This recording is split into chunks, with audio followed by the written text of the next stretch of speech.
아침부터 일찍 일어나서 머리도 감고 화장도 하고 또 찬양한 것을 감사합니다. 찬양도 찬양이지만 새벽을 깨워서 준비한 것을 감사합니다. 하나님께서 은혜를 주실 줄 믿습니다. 14장 9절 요절 말씀을 한번 읽읍시다.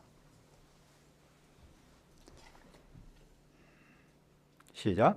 여호와께서 천하의 왕이 되시리니 그날에는 여호와께서 홀로 한 분이실 것이요 그의 이름이 홀로 하나이실 것이라. 은혜로우신 아버지 하나님, 이 시간에 예배하길 원합니다. 성령 하나님께서 이 예배 가운데 함께 하시고 우리에게 필요한 말씀과 방향을 허락하여 주옵소서. 예수님의 이름으로 기도합니다. 아멘. 최근 미국과 중국이 세계 최강이 누구냐에 대해서 서로 다투고 있죠. 이름하여 G2 패권 다툼이라고 말합니다. 그런 틈바구니 속에서 북한은 자신도 존재하고 있다는 것을 과시하고 있고, 또 우리 정부는 한국 소위 말하는 코리아 패싱이 되지 않기 위해서 예를 쓰고 있습니다. 세상은 진정으로 이 세상의 천하의 왕이 누가 될 것인가에 대해서 관심을 가지고 있습니다. 그러나 성경은 무엇이라고 말합니까? 13장 7절을 우리 한번 읽어봅시다. 13장 7절 시작. 만군의 여호와가 말하노라. 칼아 깨어서 내 목자 내 짝된 자를 치라. 목자를 치면 양이 흩어지려니와 작은 자들 위에는 내가 내 손을 들이우리라. 내 목자, 내 짝된 목자, 내 짝은 앞에서 말했던 나쁜 목자와 반대되는 좋은 목자를 말합니다. 1차적으로는 유다의 왕을 말하고 장차는 고난받으실, 즉 사람으로부터 찔림을 당한 그분을 말합니다. 그런데 하나님께서는 그 목자를 치십니다. 그러면 양은 흩어집니다. 그러나 하나님은 흩어진 양들 중에서 돌보심이 필요한 그 어린 양들을 돌보십니다. 하나님께서 그 목자를 쳤을 때 흩어진 양이 어떻게 됩니까? 3분의 2는 망하고 3분의 1만 남습니다. 그 3분의 1을 불 가운데 던져서 은같이 연단하시고 금같이 시험하십니다. 그들은 연단을 통해 여호와의 이름을 부릅니다. 그러면 하나님은 그들에게 너희는 내 백성이다라고 말하고, 그들은 또 하나님을 향해서 여호와는 나의 하나님이십니다라고 고백합니다. 그 양을 연단하시는 하나님을 통해서 무엇을 배웁니까? 하나님께서 목자를 치는 것은 양을 연단하려는 겁니다. 하나님은 양을 연단하심으로써 양이 그분의 이름을 부르고 그분 또한 그 양을 당신의 양으로 삼고자 하신 것이죠. 너는 내 양이다. 여호와는 나의 하나님이시다. 다시 말해서 하나님은 양을 연단하심으로써 하나님과 양과 인격적 관계성을 더 깊게 맺고자 하시는 것이죠. 그렇다면 오늘 우리가 삶 속에서 겪는 연단을 어떻게 이해할 수 있습니까? 주님과 인격적 관계를 맺는 수단으로 이해할 수 있겠죠. 우리가 삶의 현장에서 겪는 연단을 생각할 때 사실은 마음이 아플 때가 많습니다. 그러나 어떻게 보면 그 연단은 위장된 복이라고도 말할 수 있겠죠. 우리는 연단 자체만 보지 말고 그 뒤에 감춰진 깊은 뜻을 봐야 합니다. 그러면 연단을 감당하는 것이 쉽지는 않지만 그 연단을 소망 중에 감당할 수 있지요. 무엇보다도 하나님과 깊은 사귐이 일어나기 때문에 하나님의 사랑을 신뢰하고 그분의 능력을 마음속에 영접할 수가 있게 됩니다. 더 나아가서 이 세상에서 하나님의 양답게 살 수 있고 세상을 향해서 하나님의 말씀을 증언하는 증언자의 삶까지도 살 수 있는 것이죠. 그러면 하나님께서 우리에게 주시는 메시지는 무엇입니까? 그 백성이 여호와를 하나님으로 부른다고 그랬는데 그 백성이 여호와 하나님을 부를 때 무슨 일이 일어납니까? 14장 1절은 말씀합니다. 여호와의 날이 이르리라. 그날에 내 재물이 약탈되어 내 가운데서 나누리라. 그 백성이 여호와를 하나님으로 부를 때 여호와의 날이 이릅니다. 그런데 그 여호와의 날은 두 가지가 나타납니다. 하나님의 영광이 나타나고 하나님의 심판이 나타납니다. 즉 구원과 심판이 나타납니다. 그날은 예루살렘이 망하는 날인데 원수가 예루살렘에 침략하여서 재물을 뺏어갑니다. 그런데 원수가 예루살렘에 와서 재물을 뺏어가는 것은 하나님께서 허락하신 일입니다. 즉 하나님께서 열국을 예루살렘을 심판하는 도구로 쓰시는 것이죠. 그러나 그런 중에 하나님은 남은 백성에게 은혜를 베푸십니다. 여호와께서 그 남은 자를 위해서 이방 나라와 싸우십니다. 하나님께서 이스라엘을 애굽에서 구원하실 때 애굽과 싸우셨던 것처럼 열방과 친히 싸우셔서 남은 자를 구원하십니다. 여호와께서 그날에 예루살렘 맞은편에 발을 디디고 서서 그들을 구원하십니다. 그러니까 하나님은 세상을 심판하시면서 또 당신의 백성을 구원하십니다. 그분을 믿는 자에게는 구원이 임하고 그분을 믿지 않는 자에게는 심판이 임합니다. 심판과 구원은 동전의 양면처럼 우리의 손과 손안과 박처럼 언제나 동시적으로 일어나는 것이죠. 여호와께서 심판과 구원하시는 그날의 자연현상에는 무슨 일이 일어납니까? 그날에는 빛이 없습니다. 달도 없습니다. 그날에는 자연계에 큰 변화가 있죠. 여호와만 그날을 아시는데 그날은 낮도 아니고 밤도 아닙니다. 어두워갈 때 빛이 있습니다. 그런데 그날에는 생수가 예루살렘에서 솟아나서 절반은 동해로 절반은 서해로 흐릅니다. 이것은 장차 성령 하나님께서 온 세상에 임하실 것을 상징합니다. 그때 여호와는 어떤 분이 되십니까? 14장 9절을 우리 다시 한번 읽읍시다. 14장 9절 시작. 여호와께서 천하의 왕이 되시리니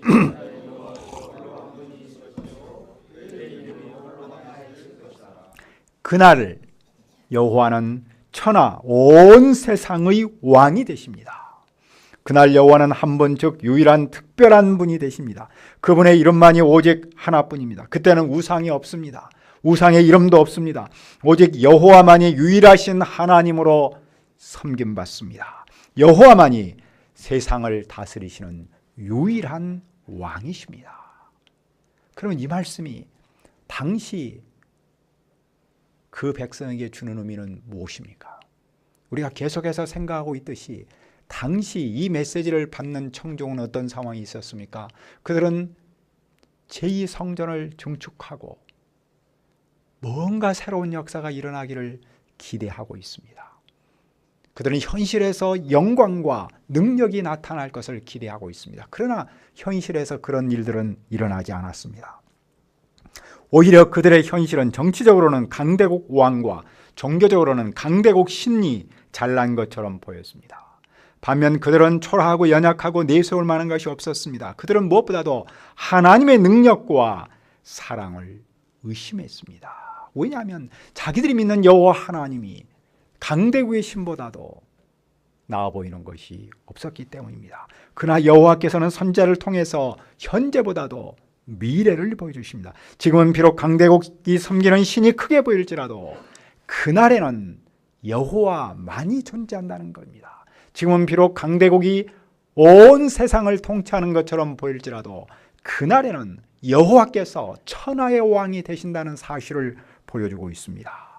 그날에는 지금은 바알이라든지 헛된 우상이 세상의 강대국 속에서 시끌벅적하게 지배하고 있는 것처럼 보이지만 그날에는 오직 여호와 유일하신 하나님만이 높임을 받는다는 겁니다. 오늘 우리는 무엇을 배웁니까? 오늘 우리도 현실만 생각하면 부처나 알라나 심지어 샤머니즘이 크게 보일 수 있습니다. 어쩌면 돈만큼 크게 보이는 것도 없지 않나 싶습니다.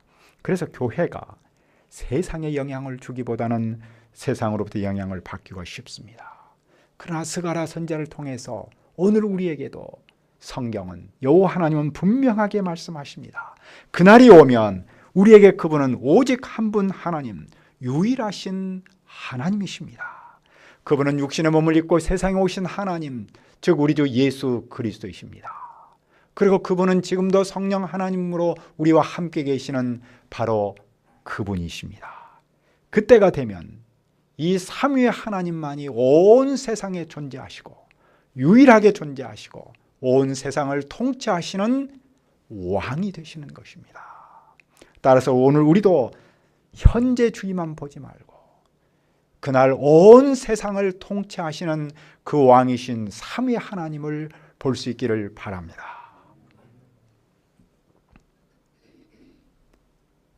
2018년 12월에 문화체육관광부에서 2018년 한국의 종교 현황을 발표했어요. 우리나라 사람 중에 종교 없음이라고 말한 사람이 56%, 굉장히 높죠. 개신교가 19.7%고 불교가 15.3%고 천주교가 7.9%로 발표를 했네요. 근데 그 종교를 가진 인구, 그러니까 전체 인구의 44%는 종교인인데 그 44% 중에서 다시 나눴더니 개신교가 45%고 불교가 35%고 천주교가 18%로 나타났습니다. 그러니까 우리나라의 기독교 인구는 예수를 믿는 사람은 개신교와 천주교를 합치면 약 60%가 넘죠. 그럼에도 불구하고 우리나라는 다 종교 사회이죠. 왜냐하면 안 믿는 사람이 50%를 넘기 때문에. 그런데 참으로 신비한 것은 다른 나라처럼 종교적 갈등이 거의 없다는 겁니다. 이스라엘이나 또 우리가 아는 팔레스틴 이런 데는 얼마나 많은 종교적 갈등이 심합니까? 그래서 우리나라는 사람이 마음씨가 좋아서 그런 건가? 그러나 또 한편에서는 주도권을 잡고 있는 종교가 없기 때문이라고 해석하기도 합니다. 어쨌든 우리는 다원주의 종교 사회에서 살고 있습니다. 다원주의란 무엇입니까? 그것은 하나가 아니고 하나만 있지 않고 둘 이상 여럿이 있다라는 말입니다. 윤리체계에서도 하나가 아니라 여럿이면 뭐가 됩니까? 윤리적 다원주의가 됩니다. 예를 들어서 일부 일처제에만 허용하지 않고 일부 다처제를 허용하면 그것 또한 윤리적 다원주의가 되죠. 그러면 종교다원주의란 뭔가? 종교의 핵심은 구원입니다. 즉 구원에 대해서 하나만 말하지 않고 여러 개를 말하면 그것은 종교다원주의가 됩니다. 예를 들면 이런 겁니다. 모든 종교는 서로 다른 구원 체계를 가지고 있어서 절대적 종교란 있을 수 없고 모든 종교에도 구원의 길이 있다. 기독교는 그 중에 하나이다. 그러나 성경은 이런 주장에 대해 정면으로 도전합니다. 왜냐하면 그날에는 오직 여호와 하나님만이 천하의 왕이시기 때문입니다. 그렇다면 우리는 이런 종교다원 사회에서 어떻게 살아야 합니까? 우리는 먼저 종교다원적 상황을 인정해야 합니다. 그리고 우리와 다른 종교를 가지고 있는 사람에 대해서 존중히 여겨야 합니다. 사탄의 자식이니 지옥불에 떨어질 놈이니 이런 험한 말을 하면은 안 되겠죠? 그들에게 전도할 때 우리는 그들을 무시하기보다는 점잖은 자세를 가져야 합니다. 그러나 중요한 것은 우리는 내가 왜 예수를 믿는지에 대해서 정확하고 논리적으로 설명할 수 있습니다. 그뿐만 아니라 우리가 천하의 왕이신 하나님, 예수 그리스도의 사람답게 사는 것이 필요합니다. 그것을 한마디로 말하면 사랑을 실천하고 사랑의 열매를 맺는 것이라고 말할 수 있겠죠. 여호와께서 천하의 왕이심을 믿고 사는 그 믿음의 사람은 말보다도 삶으로 나타나야 하는 것이죠. 이것이 종교다원주의 사회에서 살아야 할 천하의 왕을 유일하신 그분을 믿고 사는 삶의 핵심 가치라고 말할 수 있습니다. 그러면 여호와께서 천하의 왕이 되는 그날 예루살렘은 어떻게 됩니까? 예루살렘 주변은 모든 낮은 평화가 되어주고 오직 예루살렘만 높이 들립니다. 다시 저주가 없고 평안을 누립니다. 예루살렘 높이 들리는 그날 원수는 어떻게 됩니까? 여호와께서 그들에게 재앙을 내립니다. 그들의 살이 썩고 눈동자가 썩고 혀가 입안에서 썩습니다. 그날 여호와께서 큰 공포를 내리시니 그들은 자기들끼리 치고받고 싸웁니다. 유다도 싸우긴 싸우는데 주변 나라의 재물을 마구 차지합니다. 하나님은 사람은 물론이고 가축에게도 재앙을 내립니다.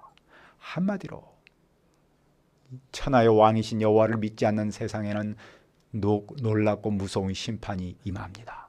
그러나 그 이방 나라 중에 누가 있습니까? 14장 16절을 읽읍시다. 14장 16절 시작. 예루살렘을 치러 왔던 이방 나라들 중에 남은 자가 해마다 올라와서 그 왕 만군의 여호와께 경배하며 초막절을 지킬 것이라. 예루살렘을 치러 온 사람 중에 초막절을 지키는 사람이 있습니다. 온 천하의 왕이신 그분께 경배하는 사람이 있습니다. 그들이 초막절을 지킨다는 무슨 뜻이 있습니까? 구약에서 3대 유대인의 절기는 초막절, 유월절, 칠칠절이죠. 특히 초막절은 하나님께서 그들을 애굽에서 인도하신 후에 광야 생활 중에 초막에서 살게 하신 은혜와 풍성한 열매를 주신 것을 감사하며 기억하는 절기입니다. 또 그들은 초막절 축제에 하나님의 계명을 잊고 그 계명을 따를 것을 새롭게 맹세했습니다. 따라서 남은 자가 초막절을 지키는 것은 심판 중에 구원하신 하나님의 은혜를 감사하는 것이고, 더 나아가 새롭게 이제부터는 하나님의 백성답게 예수 그리스도의 양답게 말씀 안에서 살겠다는 결단을 뜻합니다. 이방 사람 중에도 그때가 되면 하나님을 경배하는 사람이 있다는 것이죠. 그러나 하나님을 경배하지 않은 사람은 어떻게 됩니까? 하나님은 그들에게 비를 내리지 않습니다. 비는 하나님의 복이며 생명줄입니다. 하나님은 그들을 저주하십니다. 하나님은 애굽에게 재앙을 내리셨듯이 그들에게도 재앙을 내립니다. 하나님은 초막절을 지키지 않은 사람, 즉 하나님을 천하의 왕으로 경배하지 않은 사람에게는 무서운 심판을 내리십니다.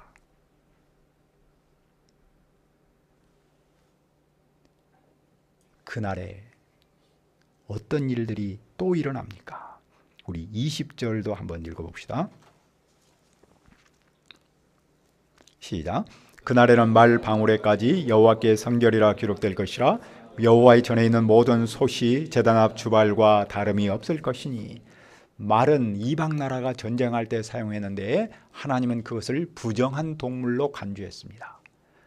그러나 여호와께서 천하의 왕이 되시면 이제는 그 부정한 동물이었던 말이 목에 달고 있는 방울에게까지 여호와께 성결이라는 말을 씁니다. 본래 여호와께 성결이라는 말은 대제사장의 관에만 썼습니다. 무슨 뜻입니까? 여호와께서 천하의 왕이 되시면 이제는 이 세상에는 더러운 것, 부정한 것, 깨끗한 것, 그런 구별이 없어집니다. 모든 것이 여호와 안에서 성결한 존재로 바뀌기 때문입니다. 그날에는 제물의 고기를 삶은 가장 천한 그릇이나 희생 제물의 피를 담는 가장 귀한 그릇이나 다 똑같습니다. 그날에는 하나님 앞에서 예루살렘과 유다의 모든 솥이 다 여호와의 성물입니다. 그날에는 여호와의 전에 가난한 사람이 없습니다. 가난한 사람은 하나님 앞에서 불결한 아주 죄악된 인간을 상징합니다. 그러나 여호와께서 천하의 왕이 되시는 그날에는 그 어떤 죄인도 없습니다. 왜냐하면 여호와 안에서 모든 사람이 새로운 피조물로 변하기 때문입니다. 모든 솥이 만군의 여호와의 성물이 된다는 말을 통해서 무엇을 배웁니까? 그날에는 천한 솥과 귀한 솥이 따로 없습니다. 그날에는 의식적인 성스러움과 속한 존재가 없습니다. 세상에서 가장 천한 자와 귀한 자, 가장 작은 자와 큰 자가 다르지 않습니다. 그날에는 세상을 다스리는 사람이나 다스림을 받는 사람이 차별이 없습니다. 다만 그 하는 역할이 다를 뿐이죠. 그런데 오늘의 우리의 삶의 현장에 보면 얼마나 많은 차별이 있습니까? 심지어 촛불혁명으로 탄생한 정부에서조차 꽤 많은 사람이 빈부격차니 흑수저 금수저인지 또 정규직 비정규직 때문에 얼마나 아픔을 당하고 눈물을 흘리고 있습니까? 이것은 이 나라가 가지고 있는 태생적 한계입니다. 하지만 여호와께서 천하의 왕이 되시면 그런 차별이 없습니다. 공평과 정의가 물같이 흐르는 새 왕국, 새 나라가 임하기 때문입니다. 오늘 삶의 현장에서 누가 실세처럼 보입니까? 정치적으로는 강대국의 지도자가 실세처럼 보일 수 있고, 종교적으로는 기독교 외에 다른 종교가 잘 나가는 것처럼 보일 수 있습니다. 하지만 여호와께서는 분명하게 선언하십니다. 여호와께서 천하의 왕이 되시리니 그날에는 여호와께서 홀로 한 분이실 것이요 그의 이름이 홀로 하나이실 것이라. 우리가 이 말씀을 붙잡고 봄학기 역사를 준비할 수 있기를 기도합니다. 은혜로우신 아버지 하나님, 우리가 눈에 보이는 정치적인 지도자, 종교적인 우상들에게 현혹되지 않도록 도와주시옵소서. 오직 여호와 하나님만이 천하의 왕이 되시고 그날에는 여호와께서 홀로 한 분이시고 그의 이름이 홀로 하나이실 것을 믿습니다. 우리가 이 말씀을 붙들고 봄학기 사역을 준비할 수 있도록 도와주시옵소서. 예수님의 이름으로 기도합니다. 아멘.